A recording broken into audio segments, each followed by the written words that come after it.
Thanks for staying with us. Now, spring is upon us and plants are finally starting to wake up. It's a bit like us waking up 10:15.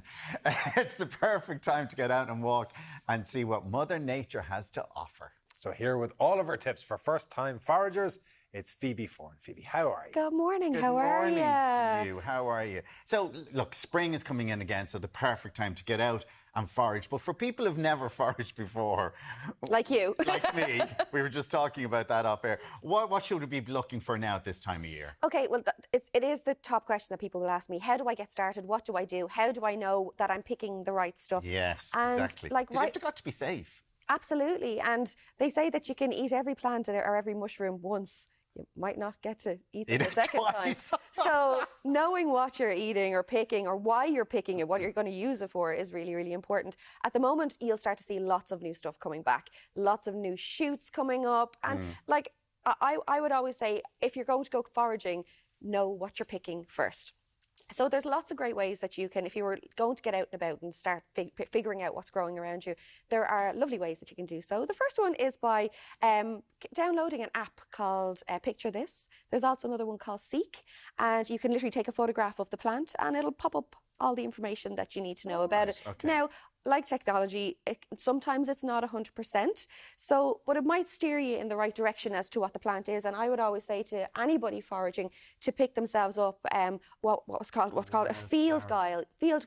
And a field guide is a book that gives you all the information about plants. And there's loads of them around. There's different ones. Yeah. This is one I love, The Wildflowers of Ireland by Zoe Devlin. And at the side, it's coloured. So if you find a pink flower, you go to the pink section. Oh, cool. If you find the yellow section, the yellow flowers, you go to the yellow section. So the title, Wildflowers of Ireland. Yeah, that's a lovely one. And so you're talking about these. Now, what are these this morning? So go to the white section. The white section.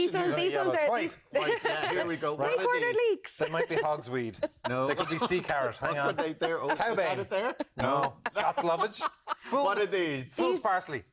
Well, actually, fool's parsley is over there. Fool's parsley is here. Look, there you go. These ones are called Three Cornered Leeks, and they're all over the place at the moment. Three Cornered Leeks. I'd never heard of a Three Cornered Leek. Springing up in people's front gardens. They're highly invasive, but the thing is, they're actually really, really delicious, and they are from. That's been munching away here. Yeah, they're from the allium family, so they're like an onion. You can eat these. Yeah, go on. We can have if we shove it in your gob and say no more.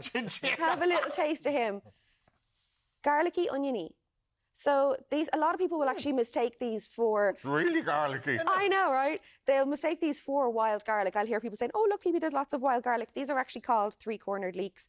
They grow in a big, long stem, and they're called three-cornered leeks because when you cut them, they've got three corners. And they've got a little bit of chive to them. Yeah, they're like a parsley garlic chive. They're really strong. Aren't they nice, though? So I like them. These are really lovely way. Like, they are a highly invasive plant, but you know what? There's goodness in them and there's flavour in them. You can use these in your cooking. You can throw them into your stir fries and stuff like that. Hold on a second. What do you mean you should throw them into the stir fries? You just take them like that and take the flour off. You can eat the flour. You can eat the stalks. The whole lot. That's all full of flavour and goodness. So say if these have been peed on by a dog or something in the garden or wherever you're...